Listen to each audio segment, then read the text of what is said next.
நான் பாரதி. இன்னைக்கு நம்ம சேனல்ல என்ன பார்க்க போறோம் அப்படின்னா, நான் லாஸ்ட் வீடியோல இமெயில் மார்க்கெட்டிங்கை பத்தி ஒரு வீடியோ போட்டிருப்பேன். ஸோ அதனோட கண்டினியூஸ் தான் நம்ம இந்த வீடியோவில் பார்க்க போகிறோம். அந்த வீடியோ இன்னும் யாராவது பார்க்காம இருந்தீங்கன்னா இந்த வீடியோக்கு கீழே இருக்கிற டிஸ்கிரிப்ஷனில் நான் லிங்க் கொடுக்குறேன், நீங்கள் அதை கிளிக் பண்ணி பார்த்துக்கோங்க. அதுக்கு முன்னாடி நீங்கள் இன்னும் நம்ம சேனலை சப்ஸ்கிரைப் பண்ணலன்னா பண்ணிவிடுங்க, பண்ணிவிட்டு ஆல்ல போட்டு வச்சுக்கோங்க. அப்போ தான் நான் போடுற வீடியோஸ் எல்லாமே உங்களால் பார்க்க முடியும். இப்போ வாங்க வீடியோக்குள்ளே போகலாம். இப்போ ஃபஸ்ட்டு இமெயில் மார்க்கெட்டிங்கோட அட்வான்டேஜஸ் என்னன்னு பார்த்துடலாம். மற்ற எல்லா வகையான மார்க்கெட்டிங் கூட கம்பேர் பண்ணும்போது இமெயில் மார்க்கெட்டிங்கோட காஸ்ட் வந்து ரொம்ப கம்மியாக இருக்குது. Advertising fees, printing and media space cost இது எல்லாமே இல்லாததுனால இமெயில் மார்க்கெட்டிங் வந்து ரொம்ப காஸ்ட் எஃபெக்டிவாக இருக்குது. அடுத்து பர்மிஷன் பேஸ்டு.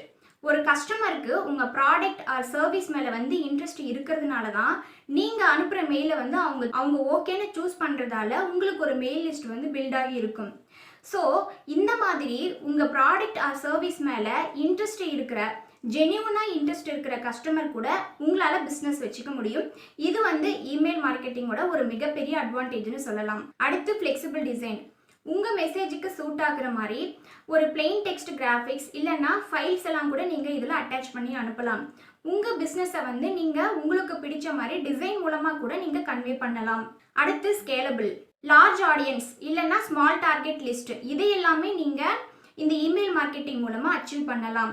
அடுத்து டைம் சேவிங்ஸ். இப்போ ஒரு கஸ்டமர் உங்களோட வெப்சைட்டில் வந்து ஏதாவது ப்ரௌஸ் பண்ணுறாங்க அப்படின்னா அந்த டீட்டெயில்ஸ் வச்சு நீங்கள் ஆட்டோமேஷன் இமெயில்ஸ் வந்து ட்ரிகர் பண்ண முடியும். ஃபார் எக்ஸாம்பிளுக்கு இப்போ ஒரு கஸ்டமர் உங்களோட வெப்சைட்டில் வந்து சைன்இன் பண்ணுறாங்க அப்படின்னா அவங்களுக்கு வந்து வெல்கம் இமெயில்ஸ் மாதிரி நம்ம சென்ட் பண்ணலாம். அதுக்கப்புறம் ஒரு கஸ்டமர் ரொம்ப நாளாகவே கார்ட்டில் ஒரு ப்ராடக்ட் வச்சுருக்காங்க அப்படின்னா ஸோ அந்த ப்ராடக்ட்க்கு தகுந்த மாதிரி டிஸ்கவுண்ட் இல்லைன்னா ஆஃபர் இதை மாதிரி எல்லாம் அவங்களுக்கு சென்ட் பண்ணி அவங்கள அந்த ப்ராடக்டை வாங்க வைக்கிறதுக்கு நம்ம தூண்டலாம்.